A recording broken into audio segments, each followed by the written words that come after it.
All right, this is the intro to suspension part 1, and obviously you can tell I'm not out with the car. That's because I forgot to do an intro while we were out there, and I didn't want to just start the video with us working on the car and not explain kind of what's going on. If you can tell, I'm pretty tired. The heat definitely beat us down today.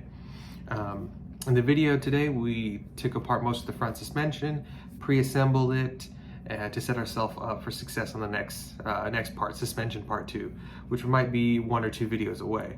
The reason we did that was so that we can get out of the vehicle and work with putting the oil pan back in permanently, the front timing cover back in permanently. We need to clean those surfaces off so they can seal perfectly without any kind of leaks. So hopefully you enjoy this video coming up. In suspension part 2, we will talk more about toe in, toe out, positive, negative camber caster, and things like that. All right, so hopefully you enjoy. Okay, we got all the nuts out for most of the stuff here. Now, in order to get these ball joints out of here, they're a tapered fit in here. So when you tighten it down, it sucks it up and it holds it in there with a taper fit. So there's a special way and a special tool you use to get these out, and I'm going to show you right now. My partner here is going to have to back up a little bit. Very special tool. Here's a special tool. Back in the day, we called it a BFH. Has several names, so that's one of them. There you go. There you go. You see the tapered fit right there. So that's what holds it in, and this bushing you can see is gone. Oh. There's a ball joint right there inside of there. So when that bushing goes, dirt gets in there, it acts like sandpaper, and it wears out that socket, and this gets loose, and that's your loose steering feel. So just make sure when you're hammering this, you're hitting this, what it goes into, and not the actual ball joint itself. You hit what it goes into to shake it loose. All right, we got everything out. Well, not necessarily me, but my buddy here.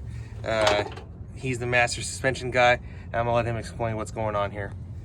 So this is your whole front steering system right here, from one tire all the way to the other tire. The steering arm would go in right here. This is an idler arm. So since we're replacing everything, we're able to take it out as an assembly, and you can see right here, part for part, right there, here, these guys. We got everything, every single piece right here to rebuild this. So what we'll do is we'll take measurements of the lengths from the inner to outer tie rod ends on both sides, and we'll use those measurements to remake it right here. So the only thing we need to do is unscrew it, take this part right here, thread it on to that part, and make it the same length. And because we have it all apart, each piece, we'll just measure it out, remake it there, bolt that on, we'll put the steering arm back on, and right there is every single ball joint on this steering system will have been replaced with this. So pretty much you just measure it out, remake it, throw it back in, and when we're done, we can do what's called a shoestring alignment, and we'll kind of measure from the front side of the tire across to the other front side of the tire, and the back side of the tire to the other back side of the tire, and we try to get the measurements the same, so we can see if our tires are going like this. That's a toe measurement, so you want your tires nice and straight, and when you measure that, if the front measurement is less, your tires are going like that. If your front measurement is more, your tires are going like that. So if you can get the measurements the same, more or less, you know your toe is good. And so long you didn't mess with any other components, I will get you close enough to get yourself to an alignment shop to get it done right. So we're gonna get this done right here, slap it back in, and we'll have brand new steering components. And we'll go a little more into the toe, camber, caster once we're done here. A lot of this stuff is just home tricks to get you to save some money by putting it in. You can't do an official alignment unless you have some tools, but a shoestring alignment really does get you a long way. It gets you good enough to get yourself to the alignment shop without, you know, crashing or destroying your tires in a couple miles. So yeah, that's what you need to do. I agree. All right, so if you're wondering what you're looking at, we're looking at a sway bar. I'm gonna let Jake give you the full details because he's the man. So if you want to go ahead and let them know, give them the class 101 on this. Okay, and if you can see all this right here, so this sway bar connects both sides of the vehicle's suspension to each other. So the sway bar connects to the frame or the chassis right here. From the chassis, it goes down to the links, and the links go down to the suspension. So when one suspension goes up, this twists, this pushes down, and it helps keep the car level. So if you hit one bump, it's gonna affect both sides, and it's to help to keep the body level. So we have a big problem here. All this stuff is bad besides the bar itself. So these are the end links. This connects the bar to the suspension, and you can see here they're gone. They're just destroyed. So a new one that looks like this. These bushings are gonna go right there, and the other part's gonna go on the suspension, and this is gonna be a nice tight fitting, so this bar can work properly, and this will be tight, and it'll move the bar like it should. Like this, as you can guess, being totally gone, it's gonna be loose in there. So whenever it's moving, it's not actually gonna move this bar at all because it's all disintegrated. So next down the line, we have where it connects to the chassis right here. There's a bushing here in the chassis, and you can kind of see how it's kind of thinned out and elongated. I mean, it's in there, but you see the big gaps in there. So when it's like that, this bar is gonna be bouncing around up and down in there. It's not gonna be tight and functioning like it should. So we're gonna get rid of that. We got a brand new one right here.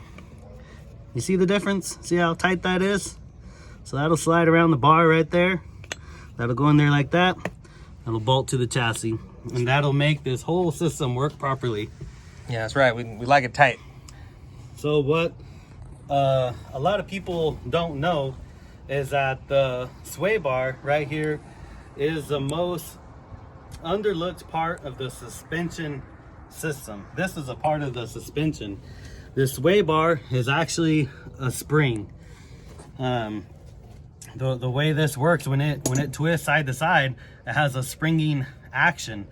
The bigger the sway bar is, the more stiff the springiness is.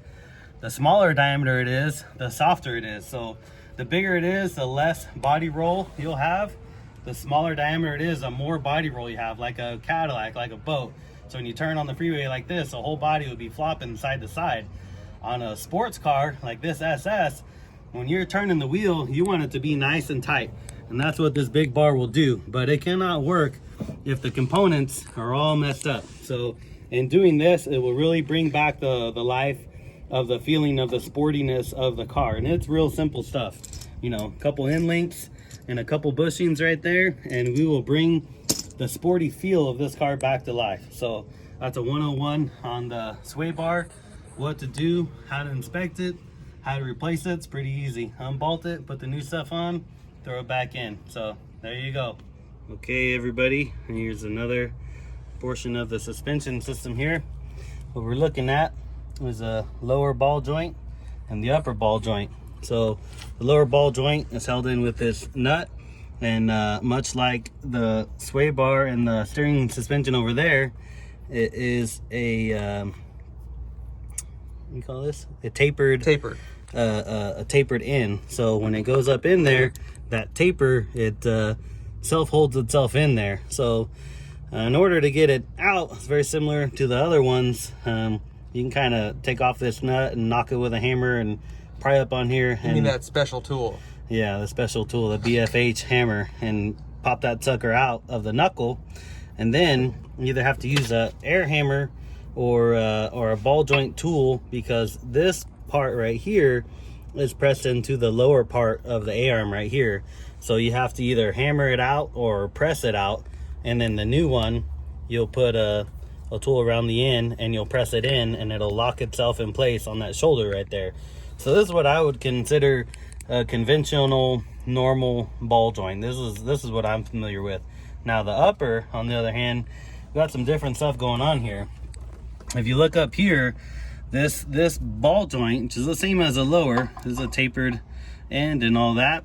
But this one, the stock factory, is riveted in place.